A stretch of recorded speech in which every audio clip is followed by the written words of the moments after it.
Hello viewers, look after 247 থেকে আমি graphics designer Tahmina Yasmin বিনতি বলছি।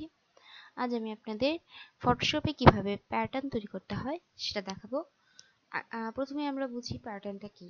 অনেকে হয়তোবা জানি, আর যারা জানি না তাদের জন্য দেখাই প্যাটার্নটা আসলে কি। আমরা এই ওয়েবসাইটটা দেখতে পাচ্ছি, ব্যাকগ্রাউন্ডে ইমেজটা একটু দাগ দাগ, তারপরে হেডারে যদি আমরা লোগোর পিছনে একটা দেখতে পাচ্ছি একটা ওখানেও কেমন একটা দাগ দাগ। তো এইটাই মূলত প্যাটার্ন। একটা ওয়েবসাইটে এত বড় একটা ইমেজ যদি দেওয়া হয়, তবে ওয়েবসাইটটি লোড হতে অনেক টাইম লাগবে। সেজন্য প্যাটার্ন ইউজ করা হয়। প্যাটার্নটা একটা ছোট ইমেজ হয়। আমরা আর একটু এক্সাম্পল দেখি প্যাটার্নের। আমরা যদি অ্যাডটিতে দেখতে পাই, এখানে ডেইলি 100% বোনাস গ্রামীণফোনের এই অ্যাডটিতে, এখানে পিছনে ব্যাকগ্রাউন্ডের একটু রেখা রেখা যেই ডিজাইনটি দেখতে পাচ্ছি, এটি হচ্ছে প্যাটার্ন। আজকে আমরা একটি প্যাটার্ন তৈরি করব ফটোশপে। আসুন দেখি প্যাটার্ন কিভাবে তৈরি করতে হয়। ফটোশপ আমি ওপেন করছি।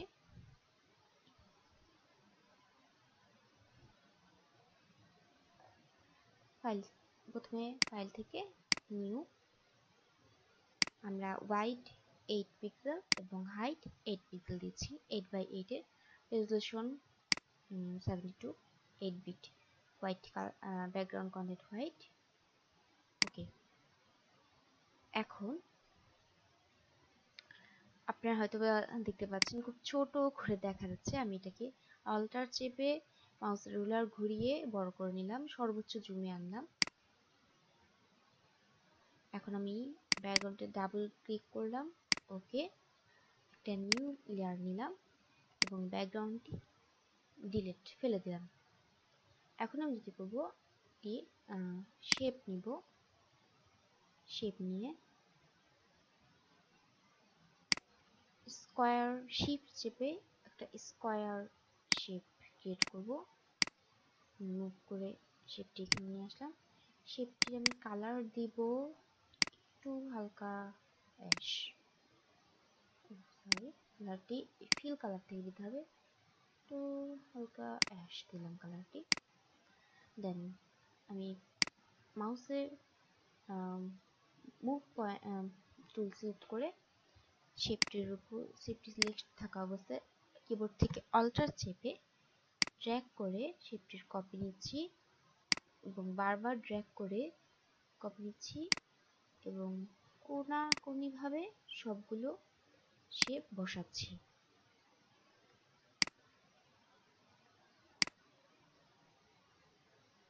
এইভাবে সবগুলো শেপ বসালাম। আমি আমার মতো করে একটি প্যাটার্ন ডিজাইন করতেছি। আমি প্রসেসটি দেখিয়ে দিলে আপনারা আশা করি আপনাদের মতো করে ডিজাইন নিতে পারবেন।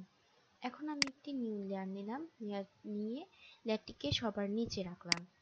এখন এই লেয়ারটিতে আমি একটি কালার করব। কালারটি এই কালার থেকে একটু লাইট দিলাম। ওকে, এখন অল্টার ডিলিট বা ব্যাকস্পেস দিলে আমার এই ফরগ্রাউন্ড কালারটি এই লেয়ারের উপরে হবে। এখন সবগুলো লেয়ার শিফট চেপে সিলেক্ট করলাম এবং রাইট বাটন ক্লিক করে মার্জ লেয়ার্স, একটি লেয়ারে পরিণত হলো সবগুলো লেয়ার। এখন কন্ট্রোল চেপে লেয়ারের থাম্বনেইলের উপরে একটা ক্লিক করব, পুরো লেয়ারটি সিলেক্ট হবে। এখন এডিট থেকে, এডিট মেনুতে যাব, এডিট থেকে ডিফাইন প্যাটার্ন, ডিফাইন প্যাটার্নে ক্লিক করলাম। এখন প্যাটার্ন নেম দিতে বললো, আমি দিলাম ABC আমার প্যাটার্ন নেম, দেন ওকে। এখন আমরা প্যাটার্নটি কিভাবে ইউজ করব সেটা দেখি। আমি একটা বড় ডকুমেন্ট নিচ্ছি। একটা ওয়েবসাইটের যদি নেই 1200 বাই, ধরলাম হোয়াইট 1200, হাইট ধরলাম 900। এখন এই এখানে ব্যাকগ্রাউন্ডে আমি প্যাটার্নটা ইউজ করব। কিভাবে ইউজ করব আমরা যদি দেখি, টুল ইয়াতে যাই, টুলবারে এখানে কি টুল আছে, প্যাটার্ন স্ট্যাম্প টুল।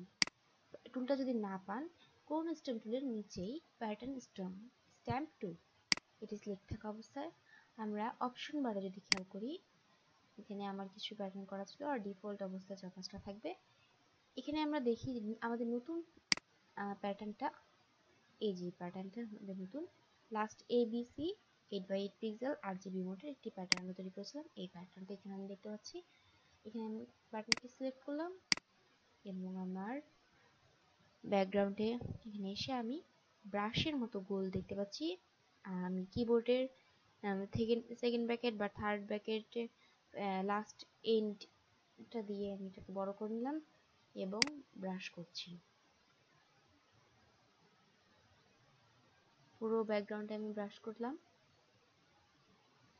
দেখুন একটা ব্যাকগ্রাউন্ডে আমরা ছোট্ট একটা ইমেজ দিয়ে 8x8 পিক্সেল একটা ইমেজে বিশাল ব্যাকগ্রাউন্ড তৈরি করে ফেলছি। প্যাটার্ন একটা সুন্দর ডিজাইন তৈরি হয়ে গেল। আপনারা ইচ্ছে করলে এর চেয়েতেও অনেক সুন্দর সুন্দর ডিজাইন নিজেরা তৈরি করতে পারবেন। প্যাটার্ন এই হলো, এভাবেই ফটোশপে প্যাটার্ন তৈরি করতে হয়।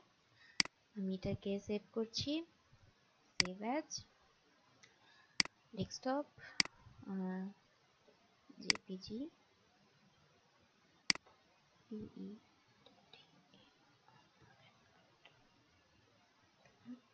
প্যাটার্ন